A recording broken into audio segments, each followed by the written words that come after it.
Bem, pessoal, então hoje vamos falar sobre o controle de constitucionalidade. Na realidade, vamos continuar falando sobre o controle de constitucionalidade, porque na última aula, antes da aula aberta de terça passada, nós tivemos já o início deste tema.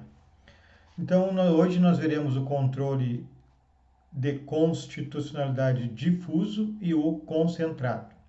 Vamos ver agora o difuso. O difuso também é chamado de repressivo ou posterior. Isso tem um motivo de ser, em seguida já veremos, né? É porque tem uma ação em andamento, mas já explicaremos melhor. Então, por ele ser chamado de repressivo ou posterior, a gente entende, né, que o controle é feito pela via de exceção ou defesa. Por que isso? Porque há um processo em andamento e o demandante, o indivíduo que quer invocar a inconstitucionalidade de uma lei, pega esse processo em andamento e faz uma ação, né, propõe uma exceção ou uma defesa dentro deste processo, invocando a inconstitucionalidade da lei. Então, existe um processo, que é o principal, e secundário é feito um pedido de inconstitucionalidade pelo controle difuso. Então, ele é realizado por qualquer juiz ou qualquer tribunal.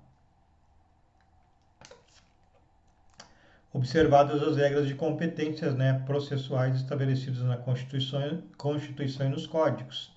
Então, há um processo no Tribunal X, no Fórum X, é competente para esse processo. A parte pode, então, excepcionar uma inconstitucionalidade de uma lei ou, em sua defesa, invocar a inconstitucionalidade desta lei, né? Então, é uma ocorrência, né, em um caso concreto, existe um processo, como eu falei, por isso é chamada inconstitucionalidade incidenter tantum, ou uma inconstitucionalidade incidental, né? Exemplo para vocês entenderem, teve um plano no Brasil chamado Plano Collor, quando o presidente da República era o Collor de Mello. Ele decretou o bloqueio dos valores das pessoas que estavam em suas contas bancárias. Posteriormente, foi se pedindo, então, a devolução deste dinheiro via processo judicial e nos autos do processo, por exceção ou por defesa, creio que por exceção, se solicitava a inconstitucionalidade desta lei ou decreto expedido no governo Collor de Mello para confisco, então, das poupanças das pessoas. Uma outra coisa importante é que, se ocorrer que o tribunal ou um juiz decrete a inconstitucionalidade da lei, o efeito é inter partes, é para aquela parte. Aí as outras partes terão que buscar, via processo individual, o mesmo direito. Existe uma solução para isso quando chegar ao STF, que logo nós veremos. Uma solução para parte deste problema. Porque a situação é esta.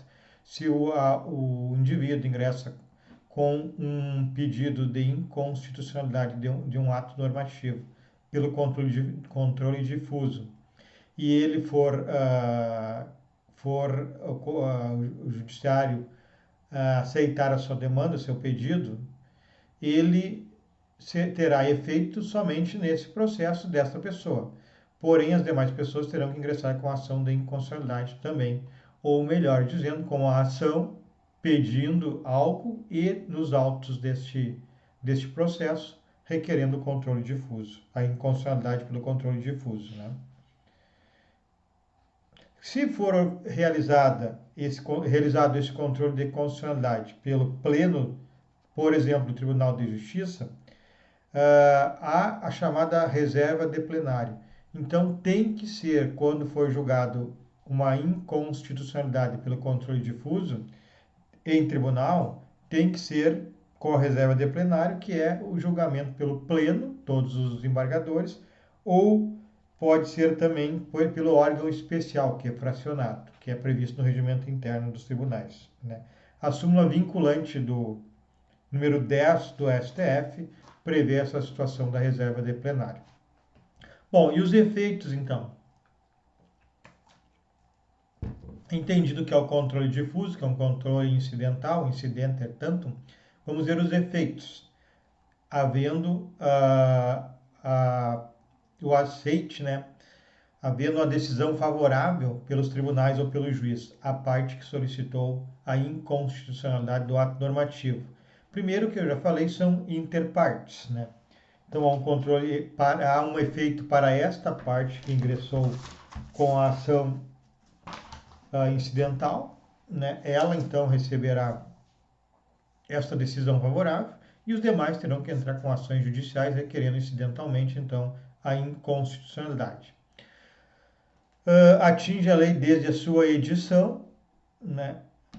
E os efeitos são ex tunc, ou seja, desde o início da lei, desde quando a lei foi publicada, certo? São retroativos os efeitos.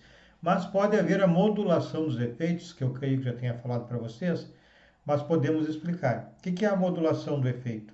Exemplo, né, que eu falei para vocês, da Câmara de Vereadores de Mira Estrela, em São Paulo. Eles tinham um número X de vereadores, 15, se eu não estou equivocado. Enfim, tinha um número X de vereadores, que era o máximo permitido pela Constituição. E se entrou com uma ação de inconstitucionalidade pelo controle difuso, dizendo que a norma que atribuiu o número máximo de vereadores era inconstitucional. Então, se requereu a diminuição. O tribunal aceitou a redução, sim, dizendo que era inconstitucional a norma, mas ele modulou o efeito que seria ex tunc, desde o início da edição da lei, passou a ser a partir da próxima legislação. Por quê? Porque se fosse considerado tudo nulo que foram feitos por esses vereadores, imagine o caos, a insegurança jurídica. Quantos projetos de leis foram aprovados com esse vereador? E se ele fosse retirado do cargo agora pela inconstitucionalidade da lei, o que seria feito com essa decisão da Câmara de Vereadores? Então, por isso que houve a modulação dos efeitos. E pode haver, pessoal, quando chegar no STF, esta solicitação de inconstitucionalidade pelo controle difuso, o encaminhamento, segundo o artigo 52, inciso 10, para o Senado Federal dessa decisão do STF. Aí o Senado Federal poderá ou não retirar do ordenamento jurídico esta lei declarada inconstitucional para o STF. O artigo 52 diz assim: compete privativamente ao Senado Federal, inciso 10, né, da Constituição Federal, suspender a execução no todo ou em parte de lei declarada inconstitucional por decisão definitiva do Supremo Tribunal Federal. Então essa é uma possibilidade das pessoas não precisarem ajuizar ações pedindo dentro desta ação incidentalmente a inconstitucionalidade de ato normativo, caminhando o STF para o Senado. Só que o Senado pode ou não aceitar, a pessoa pode não retirar. Vamos ver então o controle concentrado. O controle é chamado de concentrado porque concentram, uns falam 4, outros 5 ações no STF. Nós vamos ver as 5, né? A primeira delas é a ADI, Ação Direta de Inconstitucionalidade. A segunda é a ADC, Ação Declaratória de Constitucionalidade. A terceira é chamada de arguição de descumprimento de preceito fundamental. A quarta, ação direta de inconstitucionalidade por omissão. E a quinta, intervenção federativa, intervenção federal, certo, pessoal? Ou intervenção. Ou até o nome mais correto que está na Constituição, representação interventiva, certo? Então vamos lá. Primeiro, ADI, ação direta de inconstitucionalidade. Então olha que agora tem uma coisa importante. É ato normativo que é objeto do controle de constitucionalidade pela ADI, ação direta de inconstitucionalidade, somente os atos federais e estaduais que estejam em desacordo, segundo o entendimento de quem propôs a ADI, em desacordo com a Constituição Federal. Somente, então, ato normativo federal e estadual. O efeito é vinculante e erga omnes, quer dizer o quê? Erga omnes porque essa decisão vale contra todos, para todos. E vinculante porque vincula a administração federal, estadual, municipal, todo o executivo e todo o poder judiciário. O objeto principal é a inconstitucionalidade, né? Então, já entra com a ação pedindo a inconstitucionalidade da lei, ao contrário do poder do controle difuso, que se tem uma ação principal e secundariamente se ajuiza o pedido, então, conjuntamente nesse processo, incidentalmente, da inconstitucionalidade do ato normativo. Vamos ver aqui na Constituição, pessoal, qual é a competência para julgar a ação ADI, ação direta de inconstitucionalidade. É o STF, a gente já viu. Artigo 102, inciso 1A. 102. Compete ao Supremo Tribunal Federal, principalmente, a guarda da Constituição, cabendo-lhe, inciso 1, processar e julgar originariamente, então diretamente lá, a linha A, ação direta de inconstitucionalidade de lei ou ato normativo federal ou estadual. Então, federal e estadual é julgado pelo STF. O objeto, a gente já viu, controle das leis federais e estaduais. E os legitimados, quem é que pode entrar com ação com a ADI? Artigo 103 da CF. Quem quiser, acompanha aí. Podem propor a ação direta de inconstitucionalidade e a ação declaratória de constitucionalidade: 1. Presidente da República. 2. Mesa do Senado Federal. 3. Mesa da Câmara dos Deputados. 4. Mesa da Assembleia Legislativa ou da Câmara Legislativa do Distrito Federal. 5. Governador de Estado ou do Distrito Federal. 6. Procurador-Geral da República. 7. Conselho Federal da Ordem dos Advogados do Brasil. 8. Partido político com representação no Congresso Nacional. 9. Confederação sindical ou entidade de classe de âmbito nacional. Então, esses são os legitimados. Existe uma situação que é discutível, mas é entendimento do STF, que é a pertinência temática. Ou seja, todos esses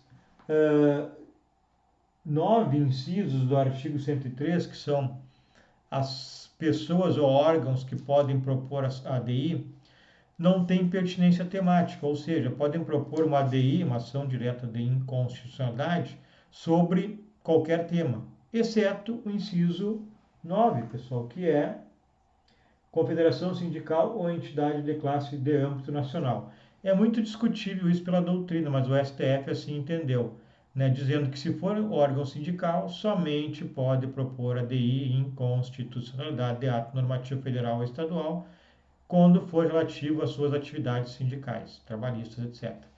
É discutível porque os demais órgãos, como a OAB, por exemplo, que é o inciso 8, Conselho Federal da Ordem dos Advogados do Brasil, inciso 7 do artigo 103 da CF, não teria que propor ação somente se fosse ligado à advocacia, e não é o caso, pode propor sobre qualquer tema.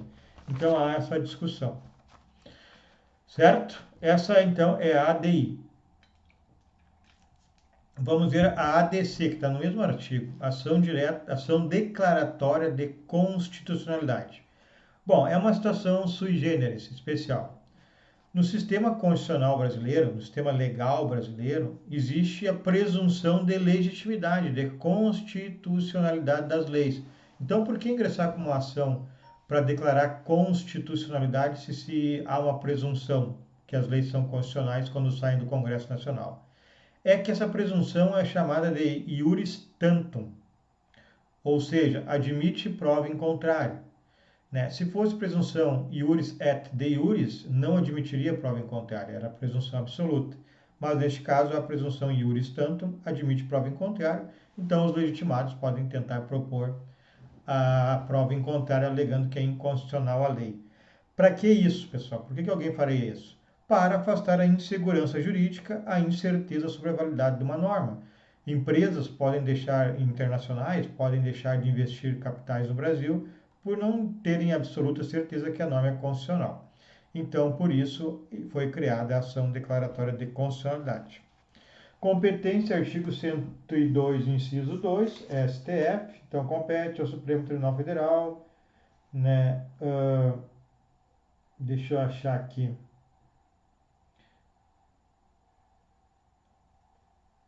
Inciso 1, desculpe. Processar e julgar originariamente, a linha A, ação direta de inconstitucionalidade de lei ou de ato normativo federal ou estadual. E a ação declaratória de constitucionalidade de lei ou ato, preste atenção, federal. ADI, lei federal estadual. A ADC, lei Federal somente. Cabe ao STF. Objeto, então, de o ato normativo federal, legitimados, pessoal, para propor esta ação, ADC.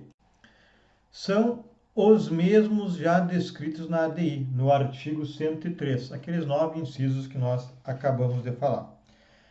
Bom, quais são os efeitos, então, da ADC?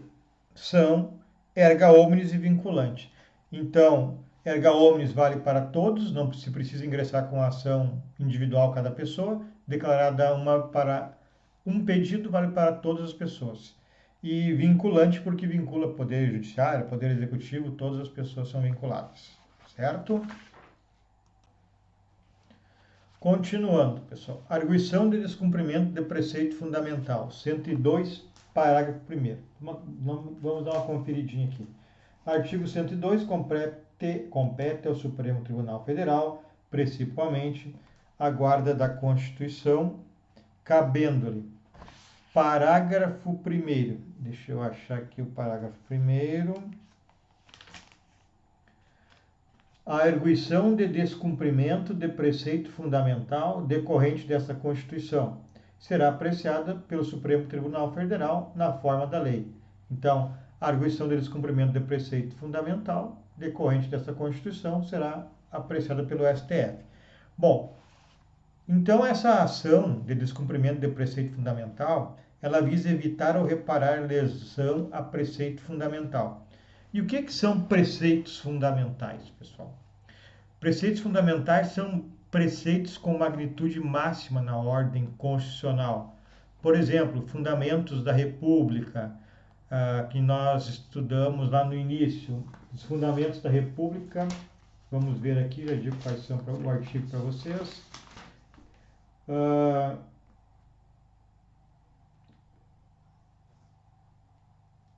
Artigo 3º. Constituem objetivos fundamentais da República Federativa do Brasil construir uma sociedade livre, justa e solidária, garantir o desenvolvimento nacional. Também no parágrafo 1º, aqui no artigo 1º, nós temos os princípios fundantes, né? Então, aqui que são os fundamentos, na realidade, para o artigo 1º. Né? O artigo 3º são os objetivos. O artigo 1º, então, a República Federativa do Brasil, formada pela união indissolúvel dos Estados, do Distrito Federal e dos municípios, constitui-se em Estado democrático de direito e tem como fundamentos. Então, retificando, os fundamentos, que eu estou dando como exemplo, estão no artigo 1º e não no 3º. O 3º são objetivos que também são preceitos fundamentais, certo? Outros preceitos fundamentais que não estão ali nos fundamentos, o próprio Estado Democrático de Direito, a dignidade da pessoa humana, cláusulas pétreas do artigo 60, parágrafo 4º, a garantia dos direitos fundamentais, né, da pessoa humana, do artigo 5º, né? E o objeto que é levado a controle de constitucionalidade é um ato do poder público que fira um destes princípios fundamentais que eu acabei de falar. Os legitimados estão no artigo 103, parágrafo 2º, diz assim: declarada a inconstitucionalidade por omissão de medida para tornar efetiva a norma constitucional, será dada ciência ao poder competente para a adoção das medidas necessárias, em se tratando de órgão administrativo, para fazê-lo em 30 dias. Bom, isso é uma outra ação que nós vamos ver a seguir, que é a próxima que nós veremos, ação direta de inconstitucionalidade por omissão. Então, retornando à arguição de descumprimento de preceito fundamental, que está no artigo 102, que diz que compete ao Supremo Tribunal Federal. Parágrafo 1º, diz assim: a arguição de descumprimento de preceito fundamental decorrente desta Constituição será apreciada pelo Supremo Tribunal Federal na forma da lei. Então, essa arguição está lá no artigo 102, parágrafo 1º. E os legitimados para propor essa ação, pessoal, são os mesmos do artigo 103, que a gente já acabou vendo aqueles 9 incisos, né? Os efeitos, conforme a gente acabou de ler, comunique-se à autoridade responsável pelo ato. Então, aquela pessoa, aquele poder público, o governador, o presidente, que propôs um ato que é entendido como descumprimento de preceito fundamental, né, ele é comunicado para que modifique esse ato, né? E na própria decisão é fixada a forma de aplicação do preceito fundamental que a autoridade deverá observar. Bom, agora sim, então, ação direta de inconstitucionalidade por omissão, né, que eu tinha lido para vocês ali, o 103, parágrafo 2º, que é a competência do STF também, parágrafo 2º, do 103, declarada a inconstitucionalidade por omissão de medida para tornar efetiva a norma constitucional, será dada ciência ao poder competente para a adoção das providências necessárias em se tratando de órgão administrativo para refazê-lo em 30 dias. Bom, a ação direta de inconstitucionalidade por omissão, como o nome está dizendo, se dá quando ocorre uma omissão da autoridade que teria o dever de tomar alguma medida, né? Então, o ordenamento jurídico é afetado por lacuna normativa. Falta uma norma, uma lacuna, e as pessoas não podem realizar o seu direito por esta lacuna. Ou também por um ato administrativo, né, insatisfatório ou insuficiente. Também não ter a norma é uma posição, uma situação, e ter um ato administrativo que seja insuficiente, insatisfatório, que não dê o alcance necessário para as pessoas terem seu direito, também é passível de uma ação direta de inconstitucionalidade por omissão. Bom, pessoal, nós temos o mandado de injunção, que é diferente da ADO, ação direta de inconstitucionalidade por omissão. O mandado de injunção é quando uma pessoa precisa ingressar precisa exercer um direito e não tem uma norma regulamentadora. Falta norma reguladora que a Constituição Federal pede, falta norma complementar. Exemplo, teve uma época em que o artigo 40, parágrafo 4º da Constituição, dizia, lá no parágrafo 4º, sobre aposentadorias de servidores públicos, que não haveria diferenciação de requisitos nas aposentadorias. Mas ele abria, se existisse uma lei complementar, 3 exceções: profissões perigosas, doença, pessoa portadora de doença, deficiência, e aquelas que tinham um risco à saúde, né? Tipo, a exposição à saúde quando exerce essa profissão. Então, periculosidade, risco de vida e quando havia alguma deficiência. Só que era mediante lei complementar, e essa lei complementar nunca saiu. Agora existe, mas demorou anos e anos para sair. Então, o que houve? Acabava acontecendo eventualmente de se ingressar com um mandado de injunção as pessoas que estavam nessas profissões para poderem ter o direito de se aposentar mais cedo, por exemplo.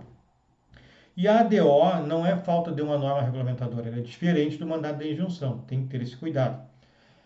A ADO é falta de uma medida de efetivação da norma constitucional, né? Então, há necessidade de que haja uma efetivação de medidas e não apenas a criação de uma lei, né? Como no exemplo, então, do artigo 18, parágrafo 4º, né, que houve uma ação direta de inconstitucionalidade por omissão. O artigo 18, né, diz assim: a organização político-administrativa da República Federativa do Brasil compreende a União, Estados, Distrito Federal e municípios, todos autônomos nos termos dessa Constituição. E o parágrafo 4º foi objeto da ADO. Olha o que diz: a criação, a incorporação, a fusão e o desmembramento de municípios far-se-ão por lei estadual dentro do período determinado por lei complementar federal. Essa lei complementar federal demorou a ser feita, não era feita. E para os estados criarem uma lei a fim de desmembrar, criar novos municípios, eles necessitavam dessa lei federal, que era o período que tinha que ser estabelecido por lei federal. Isso não era feito, então se entrou com a ADO, né, contra o presidente da República e o Congresso Nacional, e o STF determinou e deu um prazo para que fosse criada essa lei complementar ao Congresso Nacional. Certo, pessoal? Vamos então para a última ação, que é a representação interventiva. Conforme nós vimos no artigo 18, há pouquinho, né, há uma organização da federação, União de Estados, Distritos, de Estados, Distrito Federal e municípios. Fazem parte da União. E a regra é cada um, conforme está escrito no artigo 18, ter sua competência. E dentro dessa competência não pode haver intervenção. Mas há exceções, vamos ver agora. As exceções estão no artigo 34 e 35 da Constituição Federal. Vou ler parte deles, depois vocês deem uma lida melhor.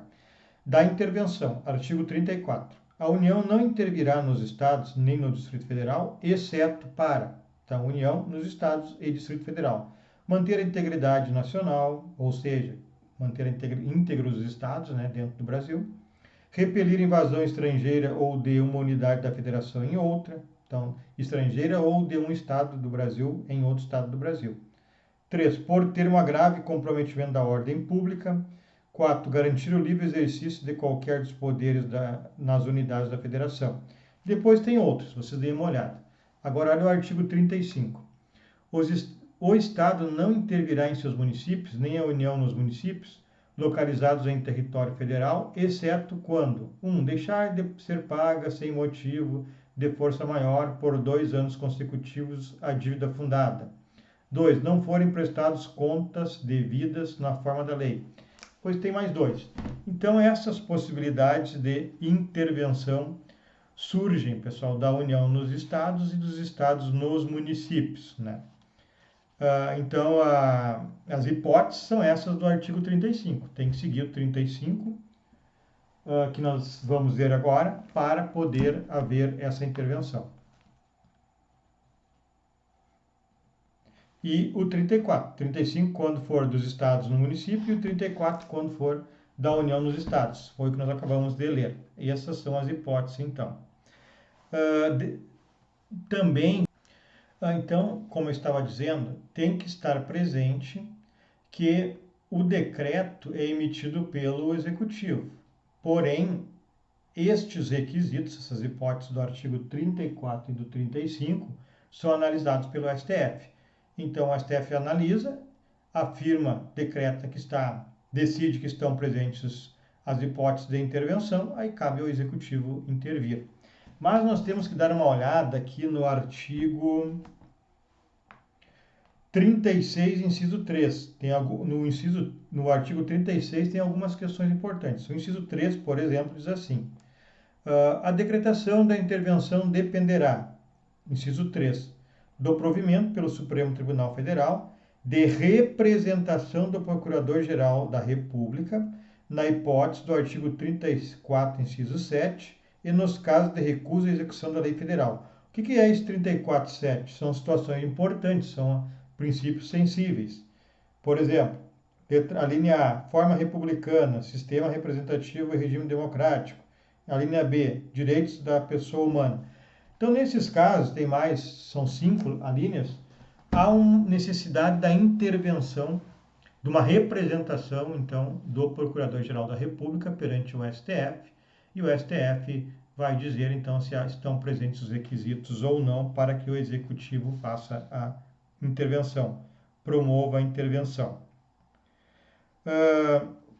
Um exemplo que nós tivemos foi no Mato Grosso, havia linchamentos de presos. Então, se entrou com uma ação no STF, uma representação interventiva, se alegando que o Mato Grosso não tinha condições de manter os presos tutelados, né, com sanidade física e mental, em virtude de linchamentos constantes entre eles, mas o STF negou, disse que não era caso de representação da União no Estado. Então, os objetivos da representação interventiva são lei ou ato normativo que viole princípios sensíveis, né? São esses princípios importantes que nós estamos vendo. Omissão das autoridades em assegurar cumprimento de princípios sensíveis, né? Por exemplo, não determinar e não assegurar o cumprimento dos artigos do artigo 5º dos direitos fundamentais, né, da pessoa, do ser humano. Os princípios sensíveis que nós vimos no artigo 34.7, a linha A até E, são, então, situações que demandam intervenção federal ou estadual, conforme o artigo 34 e o artigo 35 e as observações do artigo 36. Bom, os efeitos, então, do controle de constitucionalidade, né, de todo o controle concentrado de constitucionalidade, são erga omnes e vinculantes em determinado ponto. Erga omnes, que a ação seja qualquer uma das 5 que nós falamos hoje, elas têm efeito para todas as pessoas. Se alguém tiver um provimento positivo no STF, todas as demais pessoas terão, porque a lei é declarada inconstitucional. A lei total, ela é declarada inconstitucional. Vale para todos. E vinculante, pessoal, ela vincula os poderes, tá? Aí tem algumas exceções, depende, então, de determinadas situações para ser vinculante a todos os poderes. Por exemplo, vincula, no caso, sempre do controle concentrado, né? Haverá, então, esta vinculação. Nesse caso do controle concentrado que nós estamos vendo, haverá essa vinculação sempre, certo? Boa noite, então. Eu sugiro que vocês leiam todos os 2 polígrafos que eu coloquei para vocês sobre controle de constitucionalidade, que ali está mais detalhado todo o controle de constitucionalidade. E eu vou colocar um TDE para vocês, certo? Boa noite, então. Se cuidem.